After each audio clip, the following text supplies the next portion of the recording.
A high-speed police chase in America's capital city. It began after a woman tried to drive into a barricade at the White House. Tourists and politicians watched as a convoy of vehicles were in pursuit of the driver. I heard 4, maybe 6, but I thought it was 4 short, sharp bursts of gunfire. And I said, tell me there was not just gunfire at the Capitol. About 5 seconds later, about 50 cop cars, sirens blaring, are hauling it down the street. And I was like, okay, that probably was gunfire.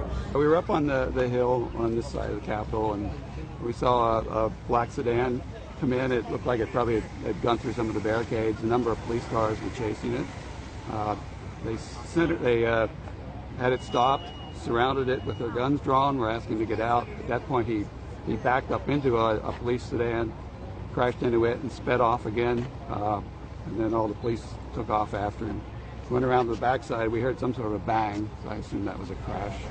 The car chase ended here, outside the US Capitol building, where shots were fired. For some time, offices occupied by senators and congressmen were put on lockdown, and the area surrounding continues to be a scene of investigation for police. Forensic officers spent time examining a damaged police car outside the Capitol building.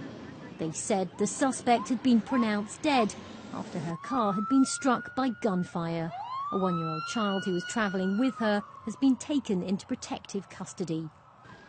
This does not appear to be in any way an accident. This was a lengthy pursuit.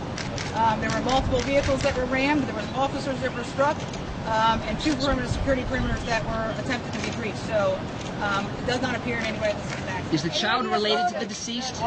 We don't know that yet. Keep moving. 2 police officers were injured, but not seriously. As officials continue their investigations, they say it was an isolated matter which appears to have no connection to terrorism. Rajini Vaidyanathan, BBC News, Washington.